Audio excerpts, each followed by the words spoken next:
Zero FIR filed against Eroisemba, accused and other actors in 2023 Kangpokpi atrocities, a call for justice. Dated 29th May 2025. Fort number 5715. Office of the Superintendent of Police, Kangpokpi District, Manipur. In an emotional yet firm move towards justice and accountability, a Zero First Information Report, FIR, has been formally submitted on 29th May 2025 by concerned parties, including the Federal Council of 3, FCO3, and local advocacy networks in Kangpokpi District, Manipur. Addressed jointly to the officer in charge, OC, Kangpokpi Police Station, and the Yed Superintendent of Police, SP, Kangpokpi District, the FIR highlights a series of deeply disturbing crimes committed during the peak of the Manipur conflict in early May 2023. The FIR, registered under report number 5715, seeks urgent legal action against various individuals and organizations responsible for heinous crimes, particularly targeting Kuki civilians. These crimes range from brutal killings and sexual assaults to institutional dereliction of duty by security forces. The incidents took place during a time of widespread ethnic tension between Meitei and Kuki communities, sparking a humanitarian crisis that continues to impact thousands in Manipur. This report aims to bring public attention to 5 major allegations outlined in the FIR and their corresponding legal implications under various sections of the Indian Penal Code, IPC, and other protective laws. The Eroisemba ambulance tragedy, murder of Master Tonsing Hangshing and family. The most horrific and gut-wrenching episode reported involves the burning alive of Master Tonsing Hangshing, a 7-year-old child, alongside his mother, Meena Hangshing, 45, and Aunt Lidia Lurenbam, 38. The attack occurred on 4th May 2023 at approximately 7:30 p.m. in Eroisemba, where a mob allegedly comprising Eroisemba, Meira Paibis intercepted an ambulance carrying the victims and set it ablaze. The FIR accuses the leaders and members of Eroisemba, Meira Paibis of executing this attack.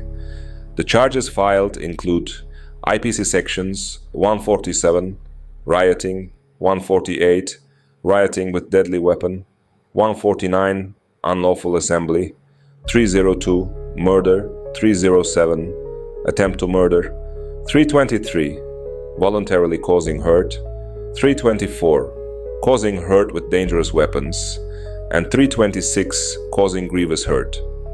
This calculated act of violence, especially against a child and his family during a time of need, underscores the collapse of moral and legal order in the region. Human rights activists have labeled it as a deliberate ethnic extermination act committed with impunity. Second, security force complicity, the silent convoy.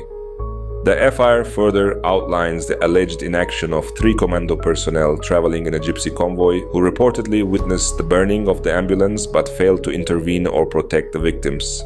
Eyewitness accounts claim the personnel were present on site, yet offered no resistance, rescue effort, or deterrence against the mob. The FIR implicates these state personnel under IPC sections 166, public servant disobeying the law, 167, fabricating false documents, 217, malicious intention to save guilty, 218, concealing evidence, 221, intentional omission to apprehend, and 409, criminal breach of trust by public servant. This act of omission has raised serious concerns regarding systemic bias and deliberate dereliction of duty by law enforcement agencies during the crisis. It also demands scrutiny from central agencies and human rights commissions. Third, incitement of hate and communal vilification by Ms. Ranjita Golmay. The affair also highlights a case of hate speech and communal incitement by Ms. Ranjita Golmay, General Secretary of the Kuki Meitei Association, KMA, who is alleged to have made highly inflammatory and derogatory remarks. her quoted statement, Haurakpam Shangdaba, Kuki refugees, Huinao Yoklaga, Huipuchik e, Kuki foreigners, roughly translates into a call for targeting Kuki people, branding them as foreigners and undesirables. These remarks have been cited as a contributing factor to communal hostility and incitement of targeted violence. Legal sections under which Ms. Golmay has been charged include IPC sections 153A, promoting enmity between groups, 153B, assertions prejudicial to national integration, 295A, deliberate insult to religious beliefs, 298, uttering words to wound religious feelings, 504, intentional insult, 505, statements conducing to public mischief, Protection of Civil Rights, Act 1995. Given the position Ms. Golmay holds, such remarks carry profound consequences, often influencing mass behavior and reinforcing social divides. Fourth, sexual violence and public humiliation of Kuki women. Among the gravest charges in the FIR are those relating to public sexual violence. The affair names Huirem Hero Das and his mother Keilata Devi as responsible for the parading of two Kuki women naked, an incident that reportedly took place on 4th May 2023 in full public view. Moreover, Keilata Devi is accused of defending and shielding her son, despite overwhelming evidence and testimonies of his involvement.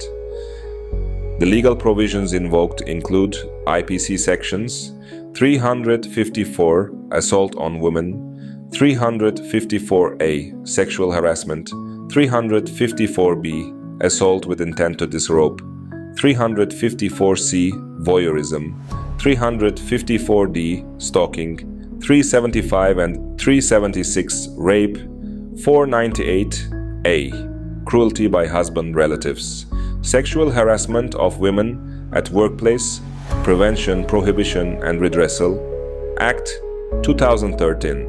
These acts of humiliation not only constitute sexual violence but have been viewed as tools of ethnic domination and terror, a pattern often witnessed in ethnic cleansing campaigns globally. 5. Systematic rape and abuse by Meira Paibis and Arambai Tengol members. Lastly, the FAIR calls for legal action against the presidents and secretaries of all Meira Paibis organizations operating in Greater Imphal Valley. These organizations are accused of handing over Kuki women in their custody to male members of the extremist group Arambai Tengol, who allegedly raped the women at multiple locations between 3rd and 4th May 2023. Charges include IPC sections 354, 354A, 354B, 354C, 354D, 375, 376, 498A, Sexual Harassment of Women Act 2013. This points to a deeply organized and institutionalized form of gender-based violence, orchestrated under the guise of communal defense. Several of the alleged acts occurred in makeshift detention centers operated by these civil society outfits, blurring the line between civilian and combatant. Demand for immediate action. Justice delayed is justice denied. The Federal Council of 3, FCO3, in its closing remarks in the FIR has made a clarion call to the district and state authorities. Punish the culprits. Justice delayed is justice denied. Their statement resonates with the anguish of a community still grappling with trauma, displacement, and systemic neglect. The affair also represents an effort to reclaim legal and constitutional rights in a time when law enforcement has often appeared partisan or absent. Furthermore, this legal petition is not only symbolic of legal redress, but aims to compel national and international human rights organizations, legal forums, and the National Human Rights Commission of India to take suo motu cognizance of the ongoing atrocities and patterns of ethnic persecution in Manipur. Conclusion: a turning point for transitional justice. The Zero FIR filed on 29 May 2025 stands as a watershed moment in the ethnic conflict that has engulfed Manipur for over 2 years. It seeks not revenge, but truth, justice, and reconciliation based on the rule of law. For justice to prevail, the ball is now in the court of the Kangpokpi police and broader state administration. With India's commitment to democracy and human rights under scrutiny, the coming weeks will test the resilience of its justice system, its secular spirit, and its moral conscience. If the Zero FIR is not acted upon swiftly, it will not just be a failure of legal institutions, it will mark a dark stain on the history of justice in Northeast India. Reported and compiled by Zalengam Media, in partnership with Zalen Banner, Zalengam Reels, Eramdam, Epau, Meiteidi, Meiteni, Meitei Nongsa, Lam Yanba, Lam Guspit, Waifei Lalzaum, Esgangte, Kukiland Kangpokpi District captured moments. For more information, legal follow-ups, and survivor testimonies, contact Federal Council 03@justice.in. Thank you for watching. Please do share this video and subscribe to our channel Zalengam Media.